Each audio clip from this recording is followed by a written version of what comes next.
Welcome to the CMA inter group 2 preparation. पूरी की पूरी प्रिपरेशन बेटा फ्री ऑफ कॉस्ट चल रही है फॉर दिसंबर 2026। ओके, तो चैनल को सब्सक्राइब कर लो ताकि आप सारे लेक्चर्स का पूरा अच्छे से बेनिफिट ले पाओ। कोई भी हिडन लेक्चर नहीं है, सारी चीज़ें मैं एक्सप्लेन कर रही हूँ one by one. WhatsApp community join कर लो। व्हाट्सएप कम्युनिटी का लिंक मैं डिस्क्रिप्शन में भी डाल दूँगी अभी, ठीक है। By the way community section में यूट्यूब के पड़ा हुआ है। चलो, नेक्स्ट इज मिकनीज 7S फ्रेमवर्क। देखो, मिकनीज 7S फ्रेमवर्क है क्या? ये एक मैनेजमेंट मॉडल है जो बताता है कि ऑर्गेनाइजेशन के साथ एलिमेंट्स एक दूसरे के साथ प्रॉपरली अलाइंड होने चाहिए। उसी को यहाँ पे लिखा हुआ है कि the McKinsey 7S principle framework is the management model developed by the McNeese and the company. It helps an organization to improve its performance by ensuring the 7 important elements work together. ठीक है, अब ये 7 important factors एक दूसरे के साथ align होने चाहिए। अगर एक भी फैक्टर वीक होगा तो कंपनी की परफॉर्मेंस इफेक्ट हो जाएगी। तो इसके लिए कंपनी के 7S क्या है? Strategy, structure, system and share value. अब हम लोग एक एक करके चलते हैं, ठीक है। स्ट्रेटजी का मतलब क्या है? Strategy is a plan to achieve the organisation goals and gain to a competitive advantage. मतलब क्या है? कंपनी को क्या करना है और कैसे करना है, कॉम्पिटिटर से बेटर प्राइस और क्वालिटी प्रोवाइड करना है ऑब्वियसली। तो कंपनी के गोल्स क्या हैं, अचीव करने का प्लान क्या है, तो इनका गोल्स और अचीव करने का प्लान क्या है, ओके। और कॉम्पिटिटिव एडवांटेज। स्ट्रक्चर क्या है बेटा?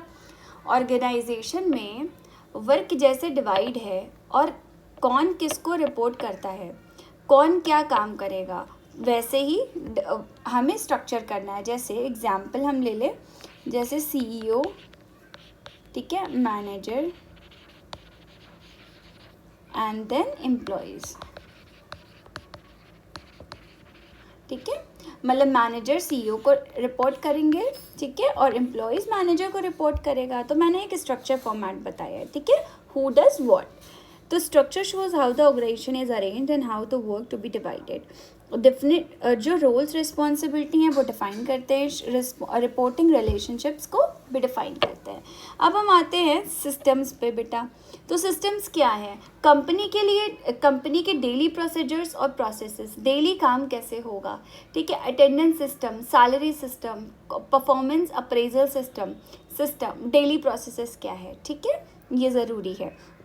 तो ये मैंने यहाँ पे लिख दिया है, ये आप पढ़ भी लेना बहुत नेचुरल लैंग्वेज में, ठीक है।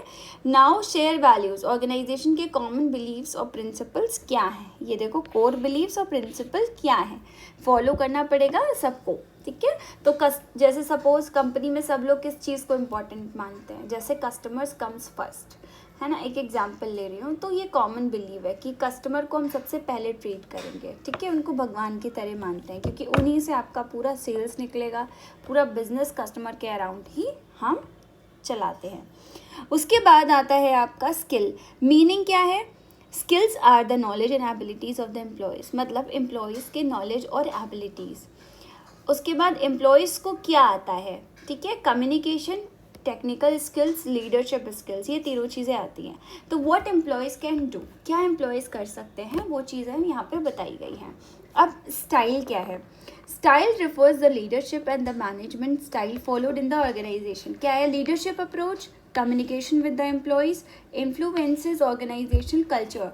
क्या है ये स्टाइल का मतलब? लीडरशिप एम्प्लॉयज़ को कैसे लीड करते हैं, मतलब मैनेजर्स एम्प्लॉयज़ की ओपिनियन सुनता है या उनके डिसीजंस में इन्वॉल्व करता है या नहीं, ठीक है। तो हाउ लीडर्स लीड, इसको यहाँ पे ऐसे भी लिख सकते हो, स्टाइल मतलब हाउ लीडर्स लीड, ठीक है। अब ज़्यादा समझ में आ रहा होगा।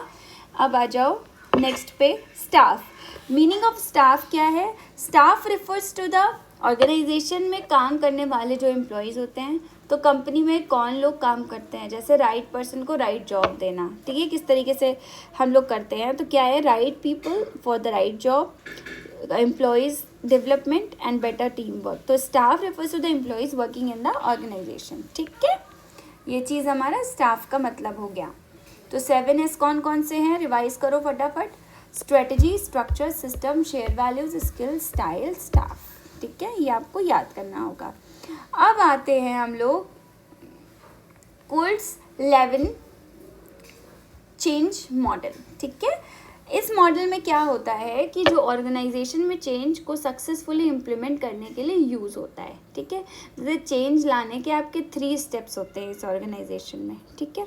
यही लिखा है goods Levin's change model is a simple 3-step model which explains how an organization can successfully implement the change. तो किसी भी ऑर्गेनाइजेशन में चेंज लाने के लिए 3 सिंपल स्टेप फॉलो करने होते हैं। पहला होता है अनफ्रीज, फिर चेंज, फिर रीफ्रीज। ओके, अनफ्रीज में क्या होता है कि पुराने सिस्टम या वर्किंग मेथड को चेंज करने के लिए रेडी करना पड़ता है। एम्प्लॉयज़ को समझाना पड़ता है कि पुराना मेथड चेंज करना ज़रूरी है। तो कंपनी अगर पुराना सॉफ्टवेयर यूज़ कर रही हो, वो स्लो हो गया है, तो मैनेजमेंट एम्प्लॉयज़ को बताते हैं कि हमने एक नया सॉफ्टवेयर लगा दिया है या नया चीज़ें लगा दी हैं, तो आप उसको एफिशिएंटली यूज़ कर सकते हो। तो एम्प्लॉयज़ को चेंज करने के लिए मेंटली रेडी करना, इट्स कॉल्ड अनफ्रीज, ठीक है, चेंज के लिए रेडी करना। इसको यहाँ पे मैंने लिखा भी हुआ है, लेकिन मैं यहाँ पे लिख देती हूँ, चेंज के लिए एम्प्लॉयज़ को रेडी करना, ठीक है। तो क्या होगा, creative awareness about the need for change, encourage employees to accept the change, remove resistance to change। Okay, उसके बाद क्या है, चेंज क्या होता है, अब actual new method system implementation किया जाता है। पुराने मेथड को रिप्लेस करके नया मेथड यूज़ करना होता है। कंपनी न्यू सॉफ्टवेयर इंस्टॉल करती है और एम्प्लॉयज़ को ट्रेनिंग देती है। तो न्यू सॉफ्टवेयर को यूज़ करना मतलब नया मेथड इम्प्लीमेंट करो, तो इम्प्लीमेंटेशन ऑफ न्यू मेथड।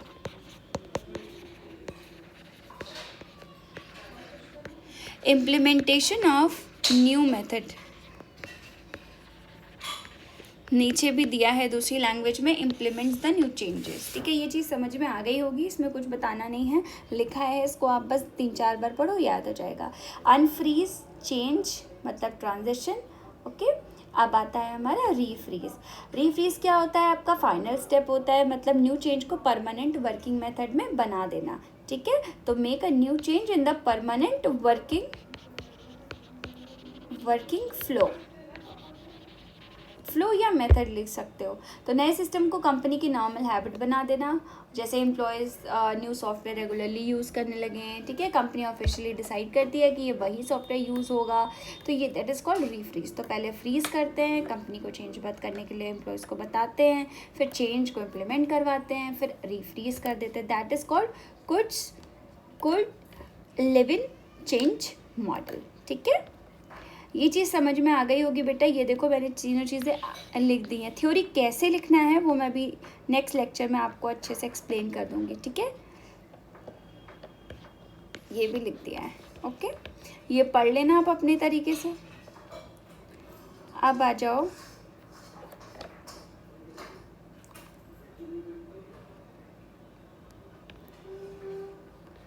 चलो नेक्स्ट क्या है, 24 हैं क्या, 24 क्वेश्चंस, 25 क्वेश्चन, ओके 25 हैं। चलो यहाँ पे हम लोग थे, ठीक है। अब हम लोग नेक्स्ट क्वेश्चन नेक्स्ट लेक्चर में कवर करते हैं। छोटे छोटे लेक्चर्स बना रही हूँ ताकि आपको देखने में इजी रहे, ठीक है। बहुत लंबा देखने में बोरियत होने लगती है। तो अभी एक एक क्वेश्चन भी पढ़ोगे, अभी से टाइम है तो फटाफट कर लोगे, जल्दी से जल्दी ही सिलेबस में पूरा कंप्लीट करा दूंगी, ठीक है। इट्स माई टेक कि मैं बहुत जल्दी आपका सिलेबस मतलब 10 to 15 डेज़ के अंदर सिलेबस मैक्सिमम ख़त्म हो जाएगा।